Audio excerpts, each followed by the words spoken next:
안녕하세요. 열심히 살다 보니 어느새 제 나이가 40대 중반이 되었네요. 여자의 인생은 마음부터라는 말이 있죠. 사는 것에만 열중할 때는 몰랐는데 저의 40대를 쭉 돌아보며 공감하게 되었어요. 저는 남편과 연상 연하 커플로 4살 차이가 나요. 남편의 우연한 도움이 인연으로 발전했어요. 저는 어디서 꿀리지 않을 만큼 학벌이 좋은 편이에요. 남편 역시 좋은 대학을 나왔지만 그런 그이보다 제가 더 가방끈도 길고 결혼 초까지만 해도 경제적으로도 제가 더 우위에 있었죠. 그런 저를 시모가 참 좋아해 줬어요. 제가 연상이라는 것 빼곤 모든 점을 마음에 들어 해주셨거든요. 남편과 연애 당시이자 결혼 이야기가 오가기 전부터 시모는 저를 예비 며느리라고 칭하며 당시의 주변 지인들에게까지 자랑하고 다닐 정도였어요. 저도 그렇게 예쁨 받는다는 걸 몸소 느끼게 되니 참 좋더라고요. 남편과는 결혼을 전제로 연애를 시작했기에 시모의 그런 모습이 와닿았던 것 같아요. 하지만 결혼 과정이 순탄치는 않았어요. 상견례를 마치고 돌아온 날 저의 친정엄마가 시모가 마음에 들지 않는다며 크게 반대하셨거든요. 남편을 보고 그렇게나 반기던 친정엄마였기에 이해하기란 쉽지 않았어요. 결국 상견례 때 결혼식 날짜도 정하지 못한 채 파했어요. 저희는 몇 날 며칠을 친정에 찾아가 엄마를 설득시켜야 했어요. 상견례 때 시모가 모나게 행동한 적은 단 한 번도 없었음에도 반대하는 이유가 뭐냐고 물었지만 엄마는 입을 떼지 않았어요. 하지만 자식이기는 부모 없다는 말이 딱 맞는지 저와 남편의 노력 덕에 꼬박 2달 만에 친정엄마가 마음을 열어 결혼 승낙을 받게 되었어요. 그때까지만 해도 저는 친정엄마가 결혼을 반대한 이유가 딸 시집 보내는 부모 마음이 다 그런가 보다 여겼죠. 그렇게 저와 남편은 상견례 후 10개월 만에 결혼식을 올릴 수 있었어요. 그런데 예식을 올리는 날까지 친정엄마는 뭐가 그리 불안한지 제게 걱정이 가득한 얼굴을 한 채 당부했어요. 우리 딸, 이렇게 보니 곱디 곱네? 딸, 결혼에 그 집안 식구가 됐다고 해도 네 성격을 죽여가며 모든 비위를 맞출 필요는 없어. 엄마 말 무슨 뜻인지 알지? 엄마도 참, 이렇게 기쁜 날 뭐가 그리 걱정이야. 내가 어디 가서 내 생각도 말 못하는 팔푼이야? 엄마 아빠가 잘 키워주신 덕에 나 어디서든 당당하게 살았고 앞으로도 그럴 테니까 그런 걱정하지 마. 알겠죠? 그래, 우리 딸 늘 당당한 모습이 예쁜 아이지. 엄마는 딸 믿어. 숨김없이 네 모습 그대로 사랑받으며 살아. 사돈댁에도 언제나 네 의사 분명히 밝히고 또 존중받으면서 말이야. 엄마, 사랑받고 자란 아이는 사랑을 주는 방법을 알고 있대. 나 엄마 아빠한테 받은 사랑 늘 마음에 간직하고 있으니까 새로운 가족들에게 이 사랑 나누면서 행복하게 살게. 우리 딸 언제 이렇게 컸어? 그렇게 이야기해주니까 엄마 마음이 놓인다. 고마워, 딸. 저희 부부는 많은 축복을 받으며 예식을 마쳤고 그 후 우리 부부의 생활은 그저 순탄했어요. 친정엄마의 염려와는 달리 시댁과 여전히 사이도 좋았고요. 결혼 3년 후쯤 되었을 무렵 시부모님께서 이따금 손주를 보고 싶어하는 뉘앙스를 풍기셨고 정말 신기하게도 그 해가 다 지나기 전에 제가 딱 임신을 하게 되었어요. 시부모님은 제게 매번 예쁜 집만 골라 한다며 저를 얼싸안고 좋아하셨죠. 반면 제 임신 소식을 들은 친정엄마는 만감이 교차한 듯 보였어요. 말은 축하한다고 하지만 표정이 마냥 밝지는 않았거든요. 저는 그저 당신의 딸이 한 아이의 엄마가 된다는 것에 대해 여러 감정이 들어 마음이 저릿한 것이라 여기며 넘겼어요. 언제나 걱정이 앞서는 분이라는 걸 너무도 잘 알았으니까요. 저는 임신 중에도 일을 쉬지 않았어요. 친정 부모님께선 사위가 능력이 없는 게 아니니 몸 관리에만 백방으로 신경 썼으면 한다고 하셨지만 저는 어디 아픈 것도 아닌데 일을 쉬고 집에만 있고 싶지는 않더라고요. 그렇게 출산 예정일이 2달 앞으로 바짝 다가온 후에야 저는 출산 준비를 위해 육아휴직을 썼어요. 그런데 제가 일을 쉬기 시작한 날을 기점으로 저를 대하는 시모의 태도가 묘하게 바뀌었어요. 하지만 눈에 띄지 않았고 제가 출산을 앞두고 있어 예민해져서 그렇게 느끼는 거라고만 생각했어요. 하지만 곧 제가 예민한 게 아니었다는 걸 알게 되는 일이 생겼죠. 그날은 친정엄마와 아기용품을 사러 함께 가기로 약속했던 날이었어요. 만나기로 한 약속 시간이 2시간 남짓 남았을 때 연락도 없이 우리 집에 시모가 찾아온 거예요.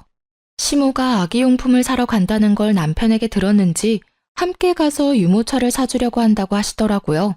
결국 저는 친정엄마와의 약속을 무르고 시모와 함께 아기용품점에 가게 되었어요.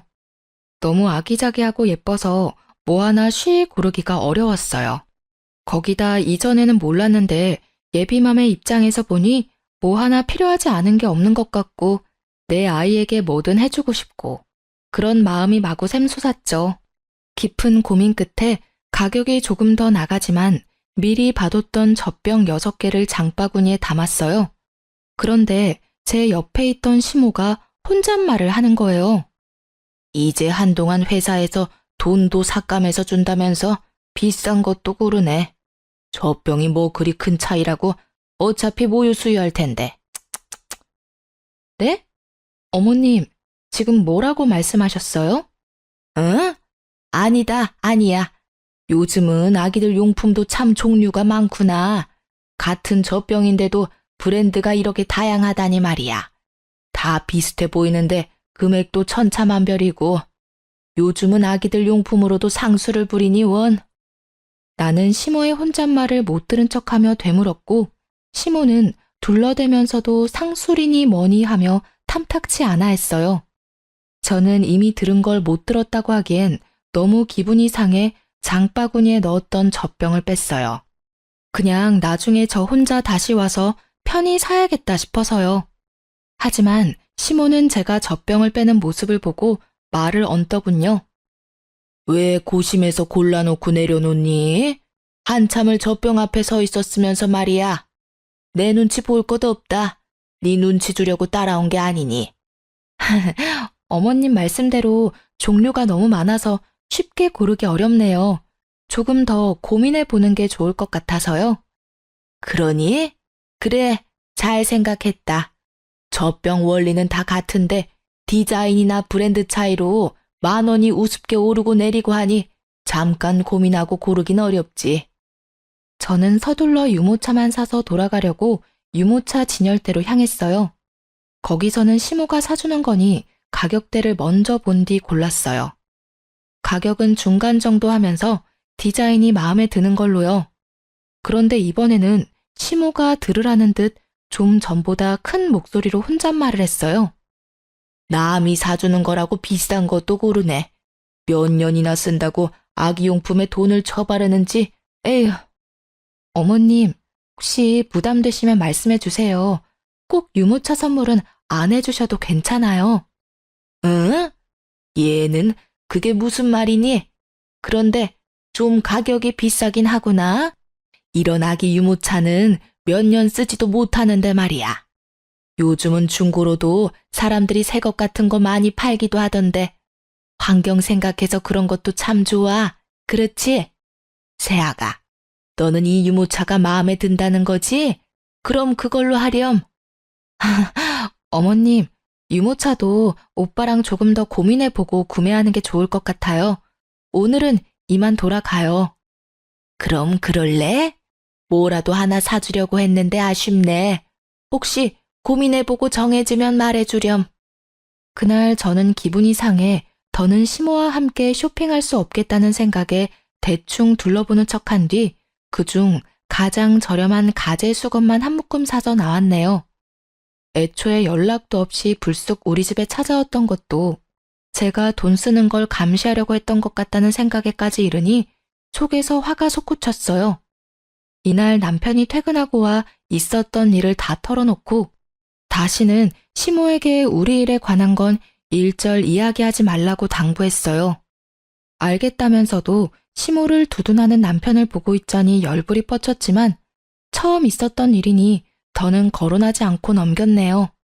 그날 얼마나 스트레스를 받았는지 배가 땡땡하게 뭉쳐 밤새 고생을 했더랬죠. 하지만 고부 갈등에 대한 남편의 무지함과 시모의 간섭은 또다시 저를 괴롭혔어요. 출산 한 달을 앞둔 시기 산후조리원에 관해 남편과 말이 많았어요. 그래도 애를 낳는 것도 저도 몸조리를 해야 하는 것도 당연하니 결국엔 남편이 제 의견에 따르기로 했어요. 그런데 출산 예정일 딱 2주 전 시모가 제게 차 한 잔 같이 하자며 저를 불렀어요. 뭔가 쎄한 기분이 들었는데 아니나 다를까 남편이 고세를 못 참고 시모에게 다 떠들어댔는지 산후조리원 예약했다는 얘기를 들었다며 운을 떼더군요. 저는 당연히 몸조리를 위해 산후조리원에 다녀올 계획이라고 했어요. 시모는 제 대답에 기가 차다는 듯 코웃음을 치더니 이렇게 말했어요. 조리원을 가라 마라 하지는 않으마. 대신 산후조리원 다녀올 거면 네 돈으로 가렴. 너 그동안 돈 좀 벌었으니 모아둔 돈도 있지? 내 아들이 출산 비용이라도 다 낼 텐데 너 편하자고 가는 곳이니 네 돈으로 해야지. 내 말이 맞지 않니? 어머님께서 염려하신다는 건 알겠지만 산후조리원에 가던 안 가던 우리 부부가 상의해서 결정하는 거고요. 그 비용을 어떻게 할 건지 역시 저와 오빠가 결정할 문제예요. 제가 오빠와 잘 이야기 나눠보고 정했으니까 마음 쓰지 마세요. 예, 어디서 어른을 가르치려드니? 네가 보기엔 내가 우스워 보이니? 너희 집 가장이 내 아들이야. 그러니 내가 나서는 수밖에 없지. 내 아들 돈을 네가 막 쓰도록 둘 수는 없는 거잖니. 내가 산후조리원을 돈 때문에 가지 말라는 것도 아니고 네 돈으로 다녀오라는데 뭐가 문제야? 어머님 말씀대로 남편은 성인이고 한 가정의 가장이에요. 그러니 어린애 기르듯 저희 부부 문제를 간섭하실 수는 없는 거 아닌가요? 남편이 조금 더 어리다고 제가 마음대로 주무르며 함부로 대하지 않아요. 그러니까 한 발 물러서서 저희 부부를 지켜봐 주시면 좋겠어요. 좀 배웠다고 따박따박 말 듣고 하는 것 봐. 간섭이라고 했니? 내 아들이 잘 살길 바라는 마음으로 이야기하는 걸 뭐? 간섭? 여자는 애 낳는 순간 시댁이고 남편에게 의리야. 알겠니? 2번 말 안 하마. 내가 말하는 대로 해. 그리고 꼭 출산은 자연분만으로 해야 한다. 제왕절개는 돈도 많이 들고 병원에도 오래 있어야 한다는데 네가 그렇게 쉬고 있을 동안 고생하는 내 아들은 누가 챙기니? 일하는 내 아들 챙겨줄 사람이 없다는 건 말도 안 되지. 어머님, 고리적 개념은 좀 버리세요. 어디 가서 그런 말씀하시면 좋은 대우 못 받으세요. 그리고 돈으로 사람을 이렇게 대하시는 건 아니죠. 제가 육아휴직 중이라고 무시하고 싶으신가 본데 저 어머님께서 무시한다고 무시당할 만큼 돈 한 푼 없지 않거든요. 부족함 없이 지낼 만큼 벌었으니 더는 저희 부부 문제로 관여하지 마세요. 저희 부부 사이 멀어지게 만들고 싶은 게 아니라면요. 저는 이렇게까지 확 변해버린 시모를 보고 있자니 소름이 닿기 쳤어요. 시모에게 관여하지 말라고 딱 잘라 말한 뒤 집으로 돌아오는 내내 화가 나 미칠 지경이었어요. 그날 저는 집에 돌아와 남편과 대판 싸웠습니다. 당신, 내가 우리 문제 어머님께 말하지 말라고 했던 거 기억 못해? 내가 왜 당신이 한 가벼운 처신으로 이렇게 피해를 봐야 해? 네 부모면 나한테 그렇게 함부로 감나라 배나라 하면서 참견해도 되냐고. 내 처신이 뭐? 엄마가 당신 걱정을 좀 하길래 덜어드리려다 보니 말이 나왔을 뿐인데 도대체 왜 미친 사람 마냥 난리야? 걱정? 웃기지도 않네. 나를 걱정하는 사람이 출산 방법까지 이래라 저래라 하면서 정해줘? 그리고 내가 왜 당신네 집안의 을이라는 말을 해? 그게 걱정하는 사람 태도니? 어? 당신네 엄마가 나를 기만하는 건 이번이 끝이야. 또 이런 일이 반복되면 그땐 결혼이고 뭐고 다 끝이라고. 당신이 얼마나 우리 엄마한테 기어올랐으면 엄마가 당신한테 그런 말까지 하겠어? 나한테 이렇게 성내기 전에 당신이 엄마한테 보인 태도에 대해서나 생각해봐. 당신은 지금 우리 엄마 나쁜 사람 만드는 것에 급급한 사람으로밖에 안 보여. 남편과 싸우는데 억울함이 몰려오더라고요. 저를 기만한 시모에 제 태도를 되돌아보라는 남편까지. 제가 원했던 결혼은 이런 게 아니니 속상한 마음을 달랠 길이 없었어요. 하지만 부부싸움은 칼로 물베기라고 하잖아요. 서로에게 그렇다 할 사과 한마디 하지 않았지만 또 그냥저냥 시간이 흐르는 대로 풀려갔죠. 제 출산이 바짝 다가왔으니까요. 출산 후 부부관계도 괜찮아졌고 시댁 가는 걸음도 줄었어요. 그 덕에 저는 아이의 육아에 전념할 수 있었고요. 그런데 엄마 마음이라는 게 그런 건가요? 점점 육아에 대한 욕심이 생기는 거예요. 어느덧 회사 복귀할 시기가 다가왔고 저는 결국 제가 그동안 쌓아온 커리어를 모두 포기하고 육아를 선택했네요. 물론 남편은 이런 제 선택을 반대했어요. 맞벌이 부부로 지내야 아이에게 더 나은 환경을 제공할 수 있다면서요. 그러나 이 또한 핑계라는 걸 저는 잘 알고 있었어요. 남편은 외벌이에 대한 부담이 크다며 입이 닳도록 말하곤 했으니까요. 저는 남편의 하소연에도 꺾이지 않았고 그로 인해 또 한 번 곤욕을 치렀습니다. 제가 회사에 사직서를 내고 온 날이었어요. 남편은 또 시댁에 가 푸념이라도 했는지 시모가 또다시 들이닥쳤어요. 너 회사에 사직서 내고 왔다면서? 이것은 모조리 아니야? 내 아들을 말려 죽일 작정이니? 요즘 시대에 외벌이가 웬 말이야? 사직서 처리하기 전에 당장 가서 무르고 와, 어서. 제가 하다하다 회사 그만두는 것까지 어머님 허락을 받아야 하나요? 저희 부부가 맞벌이로 일하면 어머님께서 애는 돌봐주실 건가요? 우리 애를 직접 돌봐줄 생각이 있으셔서 이렇게 대뜸 찾아와 갖다부타 하시는 거냐고요. 공부만 잘했지 상황 파악도 못하는 돌머리 아니야? 내가 일을 다니는데 어떻게 아이를 봐주니? 성질나 죽겠는데 무슨 말도 안 되는 소리야? 돌머리는 제가 아닌 것 같은데요. 어머님의 의사를 강하게 피력하시려면 그에 대한 도움을 주셔야죠. 하다못해 대안이라도 마련한 뒤에 말씀해 주셔야 맞는 거 아닌가요? 남편이 어머님 자식이면 이 아이는 제 자식이에요. 제 아이가 자기 아빠 힘든 걸 덜 자고 일찍부터 부모랑 떨어져 있게 만들고 싶지 않아요. 육아에 대한 제 가치관이니 존중해 주세요. 뭐야? 이 요망한 것이 내가 너를 며느리로 받아들인 이유가 뭔데? 일에 대한 욕심 많고 좋은 직장의 연봉도 높아서 내 아들 고생은 덜겠구나 하는 생각으로 결혼시킨 건데 니까짓게 이런 식으로 뒤통수를 갈겨? 당장 회사 가서 사직서 무르고 와. 안 그러면 진짜 국물도 없을 줄 알아. 저는 무례하게 구는 시모에게 더는 이 일에 대해 언급하지 말라 단호하게 제 의사를 밝혔어요. 시모는 그런 제게 지금 저의 선택을 후회하게 해주겠다며 집을 다 뒤집어 엎고는 돌아갔죠. 그리고 실로 그날 이후 시모는 저를 쥐뿔도 없는 사람이라며 괄시했어요. 그런 대우를 감내하느니 마주하지 말자 싶더라고요. 그래서 시댁에 일절 가지 않았는데 시모가 우리 집에 찾아와 그렇게 저를 괴롭혔어요. 감시라도 하듯이 저녁마다 와서는 남편의 식사에 신경을 하나도 안 쓴다는 둥, 애 핑계로 집에서 놀면서 집안 꼴이 개판이라는 둥, 심지어는 아이를 잠깐 남편에게 맡기고 샤워하는 것까지 남편을 과로로 죽일 계집애라며 막말까지 해댔죠. 심으로 인해 뒤늦게 우울증이 와 매일 밤을 눈물로 지새우며 그렇게 장장 3년이라는 기간 동안 미움을 받으며 지냈네요.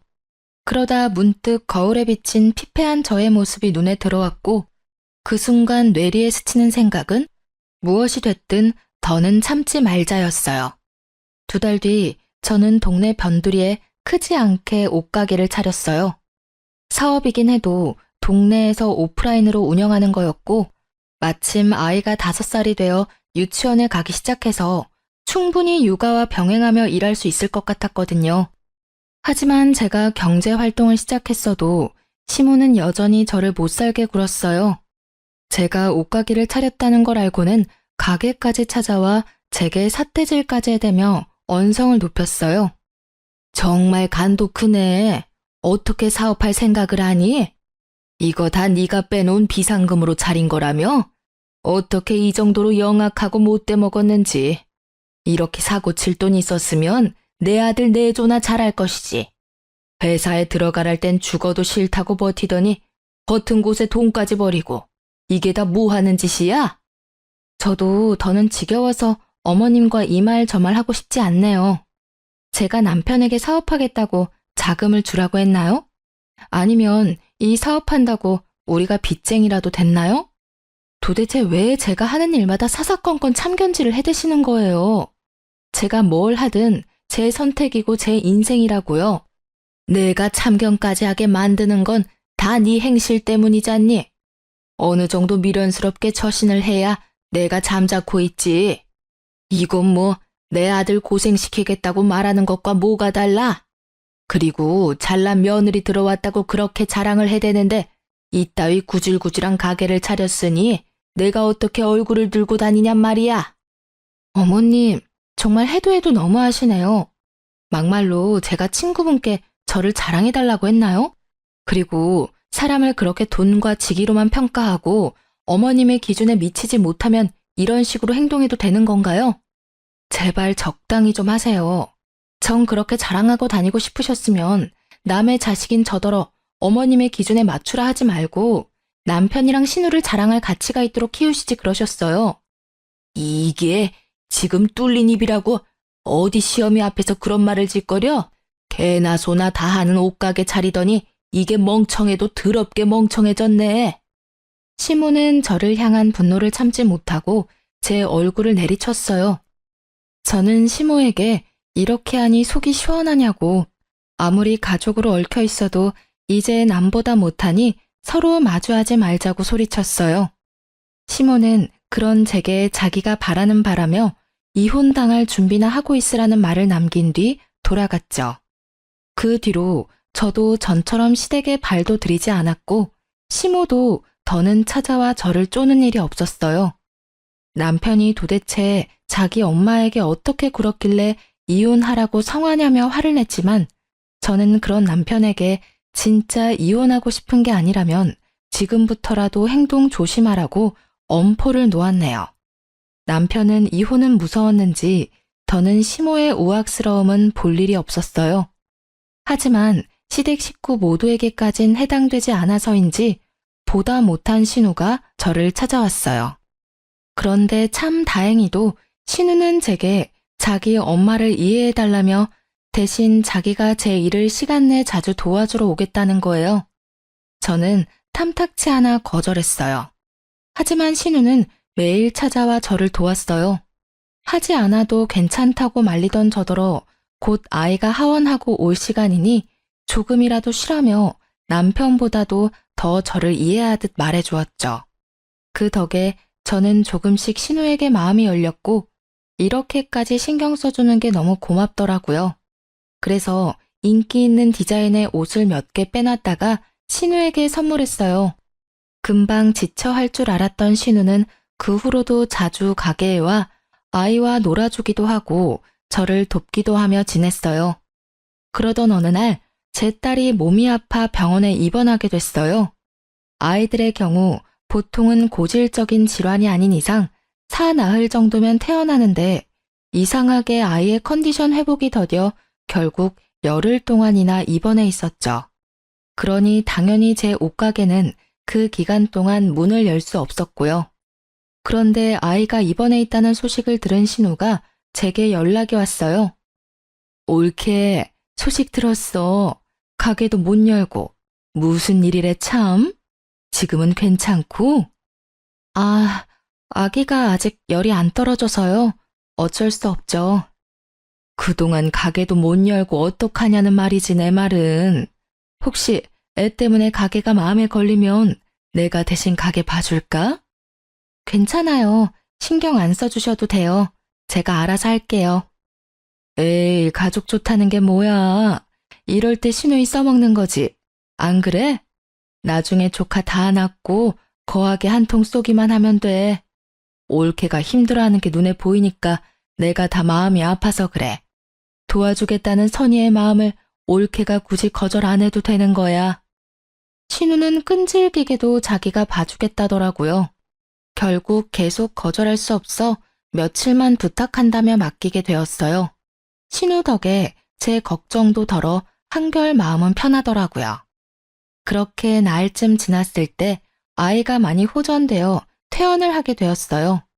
가벼운 마음으로 다시 가게로 출근하게 된 날, 저는 가게에 도착하자마자 기함했습니다. 제 가게 매대에 진열된 옷들은 온데간데 없고 처음 보는 옷들이 걸려있는 거예요. 거기다 제 가게에 마치 자기가 사장이라도 되는 듯 떡하니 자리하고 있는 신우와 시모까지. 저는 신우와 시모에게 이게 다 어떻게 된 일이냐고 소리쳤고 그런 저를 보며 비웃으며 하는 말이 아주 가관이더군요. 아가, 지난 날은 내가 미안하게 됐다. 네가 이러려고 이 가게를 다 차렸나 본데 내가 그 깊은 하늘의 뜻을 이제야 알았어. 그게 무슨 말씀이세요?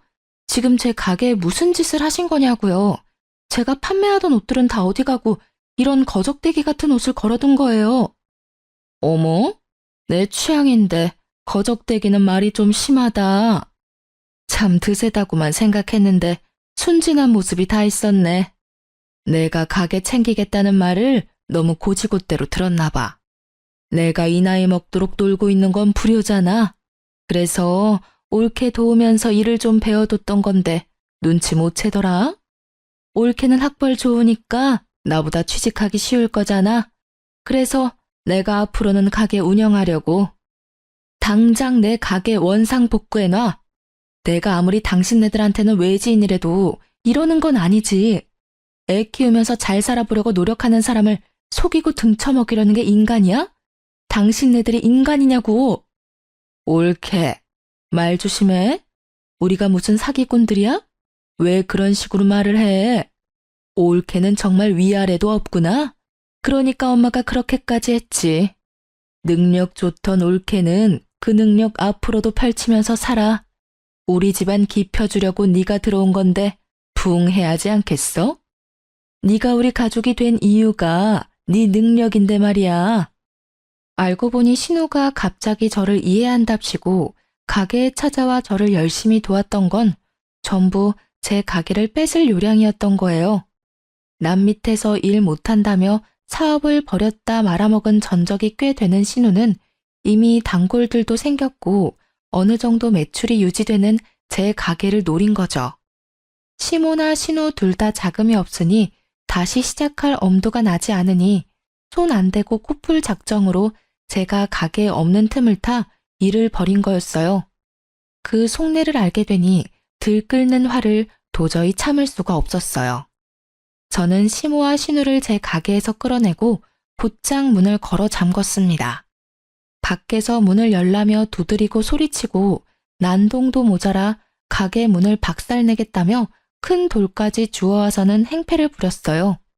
저는 결국 경찰에 시모와 신우를 신고했고 시부와 남편이 경찰서에 와서야 저를 헐뜯던 시모와 신우의 태도가 멈췄네요. 저는 그동안 제가 겪은 많은 일을 모두 털어놓았고 더는 이렇게 살 수 없다고 그 자리에서 이혼 선언까지 했어요. 이혼하겠다는 제 말에 남편과 시부는 청천벽력이라도 된 양 저를 말리느라 안달이 났어요. 신우는 그제야 죄책감이 든 건지 후폭풍이 무서운 건지 제 눈치를 보기 시작하더라고요. 하지만 시모는 이런 상황에도 아랑곳하지 않았어요. 아니, 콧대 높은 척을 하고 싶었는지 저를 노려보기까지 하더군요. 결국 그런 시모의 태도는 시부의 심기를 건드렸고 시부는 시모에게 고래고래 소리쳤어요. 당신 어서 사과해. 당장. 어영부영 넘길 생각 추호도 하지 마. 알겠어? 어떻게 부모가 자식 가정을 깨는 만행을 저질러? 며느리가 기분이 풀릴 때까지 무릎이라도 꿇고 싹싹 빌란 말이야. 당신 아들이랑 며느리가 이혼하는 순간 당신도 이혼당할 줄 알아.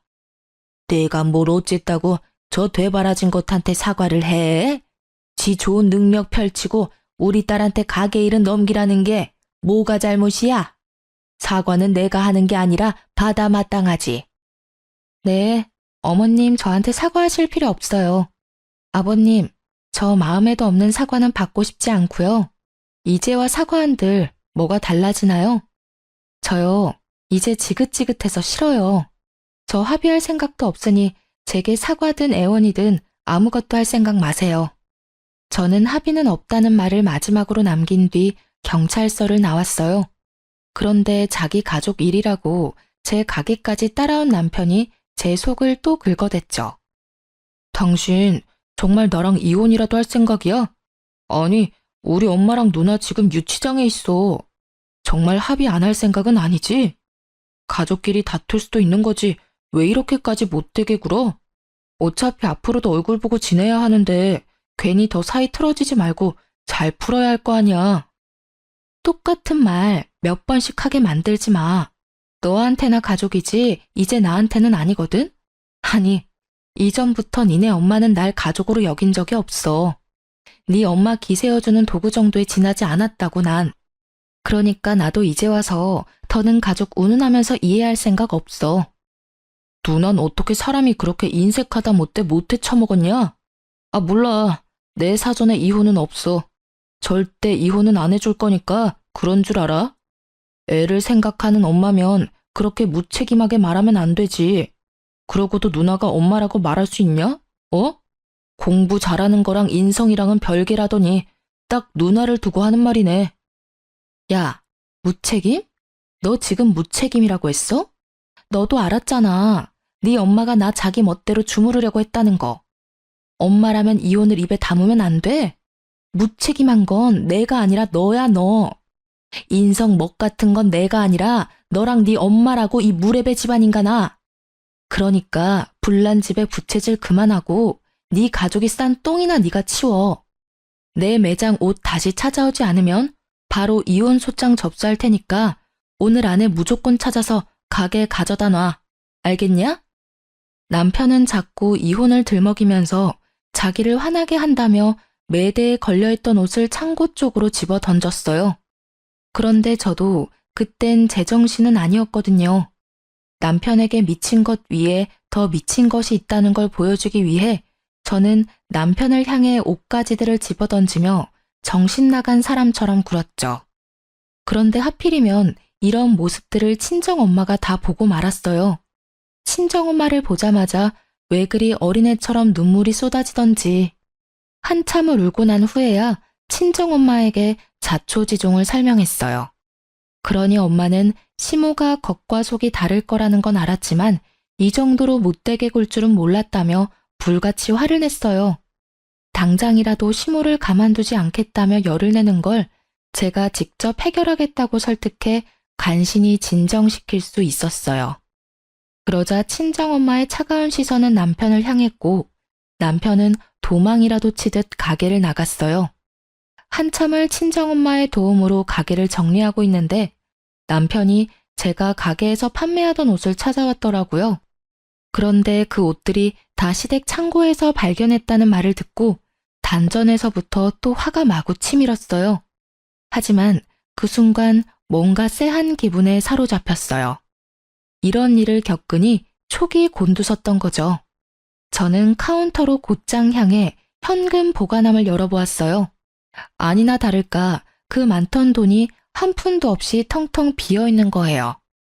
네, 자금이 없던 신우가 제 돈으로 자기가 팔고 싶던 상품을 떼온 거였어요. 이게 도둑과 다를 게 뭔가요? 하지만 이런 상황에서도 더욱 황당한 건 남편이라는 인간의 태도였습니다. 무슨 돈으로 이 많은 옷을 떼왔나 했더니 그럼 그렇지. 이 와중에 도둑질까지 잘도 했네. 도대체 무슨 생각이면 이런 강큰 일들을 벌일 수 있는 건지 참. 일하고 싶은 마음이 커서 그랬던 걸 거야. 설마 당신 지금 이것까지 문제 삼을 생각은 아니지? 당신 때문에 경찰서까지 끌려간 우리 엄마랑 누나한테 말이야. 누나가 빼간 돈은 내가 비상금으로라도 채워줄 테니까 제발 더는 문제 삼지 말자. 어?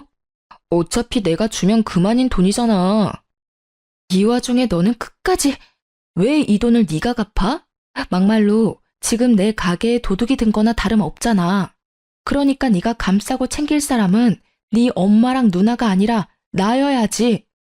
상식적으로나 양심적으로나 나를 먼저 챙기고 걱정해야지. 네가 이러고도 남편이니? 진짜 너나 네 가족들이나 사람도 아니네. 이날 남편과 2차전으로 대판 싸웠네요.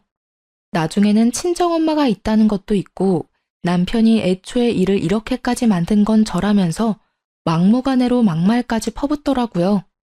저는 우리 부부가 엄연히 큰 피해를 본 상황에서도 자기 가족만 감싸는 모습을 더는 두고 볼 수 없었어요. 거기다 저희 엄마 앞에서까지 저를 함부로 대하는 건 더더욱 용납할 수 없어 다음날 바로 이혼 소장을 접수했습니다. 남편이 집에 못 들어오도록 도어락 암호도 바꿔버렸고요. 집에 들어오겠다며 문 앞에서 깽판을 치던 남편은 이웃의 신고로 그 뒤로는 시댁으로 넘어갔어요. 그런데 며칠 뒤 시부가 제게 연락을 해왔어요. 신우와 시모가 잘못을 뉘우치고 반성하고 있다고요. 네, 물론 믿지는 않았지만 제게 진심으로 사과를 하고 싶어 한다며 딱 한 번만 만나달라고 하는 거예요. 저는 고민하다 여차하면 증거물로 제출하자 하는 마음으로 신우가 제 가게에서 했던 짓이 모두 담긴 영상 증거물을 챙겨갔어요. 역시나 이렇게 단번에 변할 시모가 아니죠. 사과는커녕 고개까지 쳐들고 저를 내려보더라고요. 다 시부를 속인 시모의 농간이었던 거였어요. 물론 신우는 유치장까지 들어가 보니 덜컥 겁이라도 났는지 저를 보자마자 잘못했다며 다시는 그러지 않겠다고 빌더라고요. 하지만 시모는 절대 볼품없는 제게 조아리는 건 못한다며 제가 다 자기를 엉망으로 만들었다며 분노에 차서 제 얼굴에 침까지 뱉었어요. 저는 더 봐줄 것도 없다고 판단되어 바로 증거물을 제출했어요. 합의되지 않았다는 소식을 다시 들은 시부는 제 가게까지 찾아왔고 시모를 대신해 제게 애원하기 시작했어요. 아가, 내가 이렇게 사과하마. 내가 가장으로서 처신을 못한 탓이야. 내 아내와 딸이 다시는 내게 못나게 굴지 않도록 나서서 단속하마. 그러니 제발 마지막으로 한 번만 너그러이 봐주면 안 되겠니? 아버님, 죄송하지만 저는 마음 굳혔어요. 아버님 연락받고 기대하지 않았지만 혹시나 하는 마음으로 형님과 어머님을 만났고 여전히 어머님께서는 저를 미워하고 계셨어요. 제가 다 엉망으로 만들었다며 침까지 뱉으셨고요. 아버님께서 가족을 지키기 위해 제게 이러시는 것처럼 저도 이게 저를 지키는 방법이라고 말씀드리고 싶네요. 네 마음을 모르지 않아. 얼마나 힘들었을지도 안다. 네가 이러는 게 지나치다고 생각하지도 않고 말이야.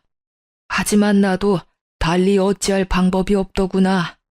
시부가 미안하다는 말을 남긴 뒤 돌아간 날 저녁, 이번엔 가게로 남편이 찾아왔어요. 그런데 이 인간 끝까지 뭐가 잘못된 줄 모르더군요. 내가 이혼은 안 된다고 했지만 그냥 합의 이혼해줄게. 그러니까 이제 우리 엄마랑 누나 그만 괴롭히고 가서 합의하고 끝내. 내가 큰 마음 먹고 이혼해주겠다고 한 거니까 재산 욕심은 내지 말고 말이야. 당신이 각자 도생하는 게 그렇게 소원이라니까 내가 들어주는 거라고. 합의 이혼? 합의 이혼 같은 소리하고 앉았네. 넌 아직도 상황 파악이 그렇게 안 돼서 어떡하니? 합의 이혼 필요 없어. 이미 소장 접수했으니까 이 멍청아. 그리고 입은 삐뚤어져도 말은 바로 해. 멍청한 거 티내지 말고. 내가 각자 도생하는 게 소원인 게 아니고 우리 가정을 파탄낸 주범이 네 가족이고 너야 이 머저리야. 야, 너는 끝까지 내가 좋게 풀어줄래도 그렇게 나와야 되겠냐? 네가 바라고 바라는 이혼 내가 해주겠다고 하잖아. 그러니까 더 악연으로 꼬이지 말고 누나랑 엄마 그만 합의하라고.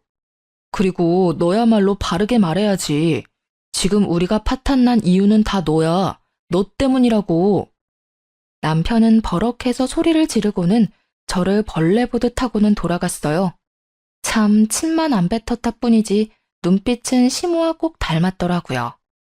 그 뒤로는 한참 동안 시댁 식구를 마주할 일이 없었어요. 남편도 어떻게든 자기가 저를 이겨먹겠다고 이를 갈고 법조인을 알아보고 다닌 듯 했어요. 정말 힘든 시간이었지만 또 얼마 만에 느끼는 잔잔한 일상인지 몰라요. 하지만 한 번씩 술에 진탕 취해 한밤중에 집 문을 두드리는 남편 때문에 아이가 겁을 먹는 날이 늘었어요. 그래서 나중에는 아예 그 집을 비우고 친정으로 들어가 지냈죠. 그때부터 아이도 저도 하루가 다르게 안정을 찾아갔어요. 그렇게 시간이 흘러 시모와 신우의 첫 재판을 앞둔 날, 두려움이라는 감정이 새삼 대단하다 느꼈던 게 한참 후에 마주하게 된 시모는 상당히 수척한 모습이었어요. 시간이 흐를수록 위기의식을 느꼈던 건지 죽어도 못한다던 사과를 제 발로 저를 찾아와 머리까지 조아려가며 싹싹 빌더라고요. 예, 이제 내 아들과도 남남이 될 텐데 헤어짐일수록 좋은 기억이 남아야 하지 않겠니? 이제 그만하면 됐잖니? 제발 선처 좀 해주렴. 내가 이렇게 비마. 우리 좀 살려줘. 헤어질 일밖에 안 남았는데 왜 굳이 기억을 남기겠어요? 이제 와서 이러는 거 너무 없어 보이지 않나요? 어머님의 그 잘난 자존심 끝까지 지키세요. 가짜는 희망 갖지 마시고요. 사면 초가인 상황이 겁난 후에야 제게 사과하려는 시모의 태도가 더욱 기분이 나빠 거들떠보지도 않았어요. 시모는 제 바지가랑이까지 붙잡으며 눈물로 호소하고 매달렸어요. 하지만 저는 끝까지 일관된 표정과 말투로 시모의 사과를 거절했습니다. 그러고 얼마 뒤 신우도 제게 찾아왔어요. 참 웃긴 게 위기의 순간에는 가족도 뭣도 없는가 봐요. 신우는 제게 울며 불며 자기만이라도 살려달라고 울어댔어요. 옳게, 우리 그 일 있기 전에는 악감정 없었잖아.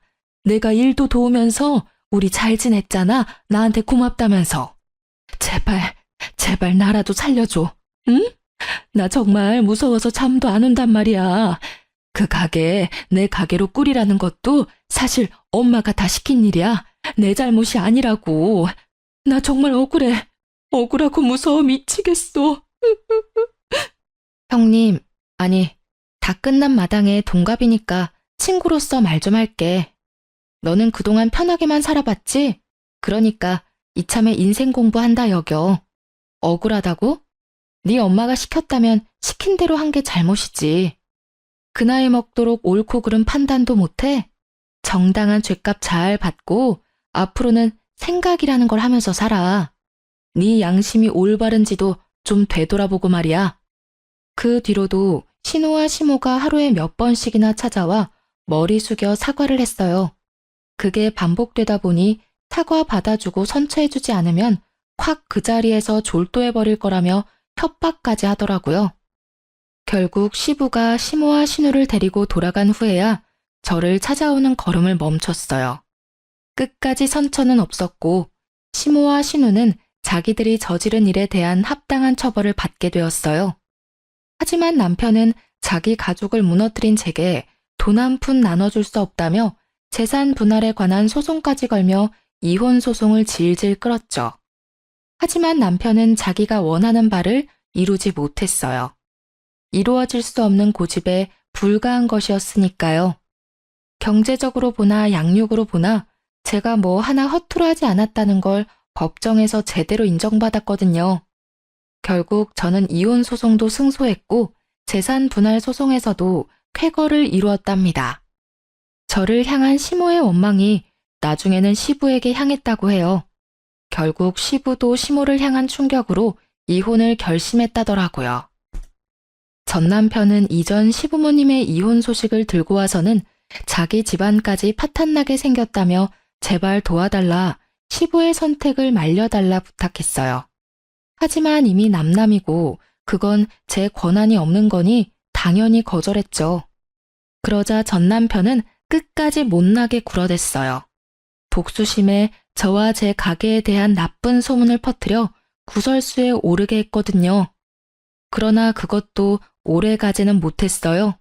왜냐하면 친정엄마가 그 소문을 듣고는 전 남편에게 찾아가 명예훼손으로 고소한다며 노발대발했거든요. 너희 엄마랑 누나도 모자라 너도 콩밥 좀 먹고 싶어 환장했냐면서요. 소인배지만 겁은 엄청난 남편은 자신의 엄마와 누나의 최후를 봐서인지 다신 그런 짓 하지 않겠다며 순순히 각서까지 쓰더라고요. 작년까진 그 망할 시댁의 소식이 제 귀에 간간히 들려왔어요. 그리고 소식이 끊길 무렵 전 시부가 제게 찾아와 온 진심 다해 사죄한 적이 있었어요. 그런 시부 덕에 이제는 그들의 미움이 많이 사그라들었네요. 그리고 지금은 너무 바빠 이전의 악연을 떠올리며 미워할 새도 없고요. 전 남편이 퍼뜨린 소문으로 매출이 조금 주춤했지만 2년이 지난 지금은 눈코 뜰 새 없이 바쁜 나날을 보내는 중이거든요. 온라인으로 사업을 확장한 게 잘 된 덕에 가게도 다시 활기를 찾아 활발히 운영되고 있답니다. 시내에 2호점을 최근에 오픈해 제 동생도 저를 도와 운영에 뛰어들 정도로 확장도 되었어요. 결혼이 인생의 이막의 시작인 줄 알았는데 이제 와 보니 제 인생은 결혼이 아닌 이혼이 인생의 이막 시작인 느낌이 드네요. 새로운 시작이라는 마음으로 나만의 인생 커리어를 탄탄하게 쌓아가는 게 앞으로의 제 목표이고 바람이 되었어요. 그리고 마지막으로 저의 선택을 염려해주고 저의 새로운 시작을 묵묵히 지켜봐 주신 저의 보배이자 스승인 엄마를 닮아 제 아이에게도 그런 엄마가 되고 싶네요. 제 사연을 들어주신 많은 분께 감사드립니다. 좋은 하루 되세요.